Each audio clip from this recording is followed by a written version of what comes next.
Russo brothers সম্প্রতি Avengers Doomsday নিয়ে এমন একটি রহস্যজনক ইঙ্গিত দিয়েছেন যে যা দেখে আমার মাথায় একটি দারুণ থিওরি এসেছে।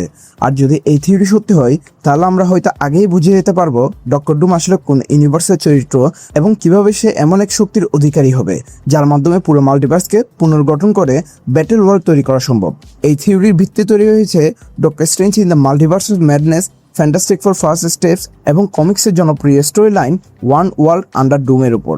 প্রথমে আর্থ 838 এর কথা বলি। মাল্টিভার্স অফ ম্যাডনেসে আমরা যে পৃথিবীটা দেখেছিলাম সেটি ছিল ইলুমিনাতির পৃথিবী। বাইরে থেকে দেখলে এটি প্রায় নিখুঁত এক সমাজ, প্রযুক্তিগতভাবে উন্নত, পরিচ্ছন্ন এবং তুলনামূলকভাবে শান্তিপূর্ণ। এখানে সুপারহিরোরা আড়াল থেকে পৃথিবীকে রক্ষা করে এবং সাধারণ মানুষ খুব কমই বড় ধরনের বিপর্যয়ের মুখোমুখি হয়। এই পৃথিবীর সবচেয়ে গুরুত্বপূর্ণ বিষয় হলো এখানে ক্ষমতা একটি ছোট্ট কিন্তু প্রভাবশালী গোষ্ঠীর হাতে কেন্দ্রীভূত ছিল, ইলুমিনাতির হাতে। আর ঠিক এখানেই ওয়ান ওয়ার্ল্ড আন্ডার ডুম কমিক্সের সঙ্গে একটি বড় মিল খুঁজে পাওয়া যায়, কারণ এই গল্প ডুম এমন এক পৃথিবী গড়ে তোলে যেখানে যুদ্ধ নেই, সীমান্ত নেই এবং মানুষের জীবন অনেক বেশি স্থিতিশীল। বাইরে থেকে সবকিছু নিখুঁত মনে হলেও এর পেছনে থাকা একজন ব্যক্তি সম্পূর্ণ নিয়ন্ত্রণ। এবার আসি ইনকারশনের প্রসঙ্গে। রিড রিচার্ডস নিজের ডক্টর স্ট্রেঞ্জকে সতর্ক করেছিল যে অন্য ইউনিভার্সে অতিরিক্ত হস্তক্ষেপ বাস্তবতাগুলোর মধ্যে সংঘর্ষ সৃষ্টি করতে পারে। আর সিনেমার শেষে ক্লিয়ার এসে নিশ্চিত করে যে স্ট্রেঞ্জের কর্মকাণ্ড ইতিমধ্যে একটি ইনকারশনের সূচনা করেছে, অর্থাৎ আর্থ 838 তখন থেকে ধীরে ধীরে ধ্বংসের পথে এগোচ্ছিল। অনেকে মনে করেন এমসিইউ ডক্টর ডুম আর্থ 828 থেকে আসবে, কারণ ফ্যান্টাস্টিক ফোর ফার্স্ট স্টেপসের ট্রেলার এবং বিভিন্ন উপকরণে ল্যাডবেরির উপস্থিতির ইঙ্গিত পাওয়া গিয়েছে। কিন্তু আমার ধারণা ভিন্ন। আমি মনে করি ডুমের প্রকৃত সংযোগ আর্থ 838 এর সঙ্গে, কারণ ইলুমিনাতি বৈঠক কক্ষে একটি রহস্যময় খালি আসন ছিল। সেখানে উপস্থিত প্রত্যেক সদস্য একটি নির্দিষ্ট গোষ্ঠীর প্রতিনিধিত্ব করছিলেন, কিন্তু একটি আসন কারো ছিল না। সেই আসনটি কি ডক্টর ডুমের জন্য সংরক্ষিত ছিল? সম্ভাবনাটা উড়িয়ে দেওয়া যায় না। আরেকটি বিষয় হলো ইলুমিনাতি ঘাঁটিতে আমরা উন্নত মানের রোবোটিক প্রযুক্তি দেখতে পাই। কমিক্সের ডুম বোটের ধারণার সঙ্গে এর মিল রয়েছে, তাই এটি হয়তো ভবিষ্যতের জন্য একটি সূক্ষ্ম ইঙ্গিত ছিল। এবার আসি গ্যালাক্টাসের দিকে।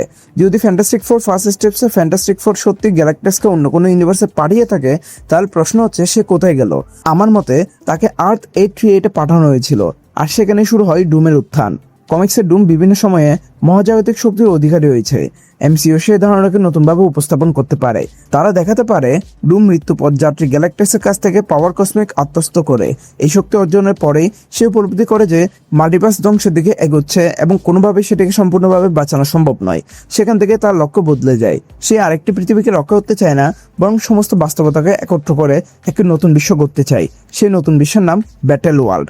ডুমের দৃষ্টিতে এটি হবে বিশৃঙ্খলার সমাধান, একটি কেন্দ্রীভূত বাস্তবতা যেখানে বিভিন্ন ইউনিভার্সের নির্বাচিত অংশকে একত্রিত করে নতুন সমাজ গঠন করা হবে।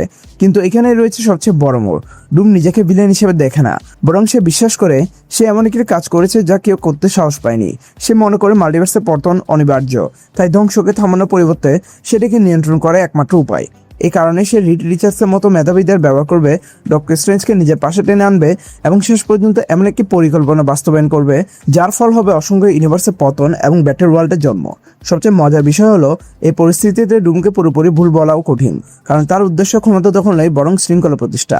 আর ঠিক এই কারণেই অ্যাভেঞ্জার্স ডুমসডে হয়তো শুধু একটা সুপারহিরো বনাম ভিলেন গল্প হবে না, বরং এটি এমন একটি নৈতিক দ্বন্দ্ব তুলে ধরবে যেখানে প্রশ্ন হবে স্বাধীনতা বেশি গুরুত্বপূর্ণ নাকি নিরাপত্তা। যদি ডুম সত্যি এমন একটি পৃথিবী তৈরি করতে পারে যেখানে যুদ্ধ নেই, দুর্ভিক্ষ নেই এবং মানুষ সুখে থাকে, তাহলে কি সে পৃথিবী ধ্বংস করা উচিত, নাকি স্বাধীনতার মূল্য এতটাই বেশি যে নিখুঁত সমাজকে প্রত্যাখ্যান করতে হবে? হয়তো এটাই হবে পুরো গল্পের মূল সংঘাত।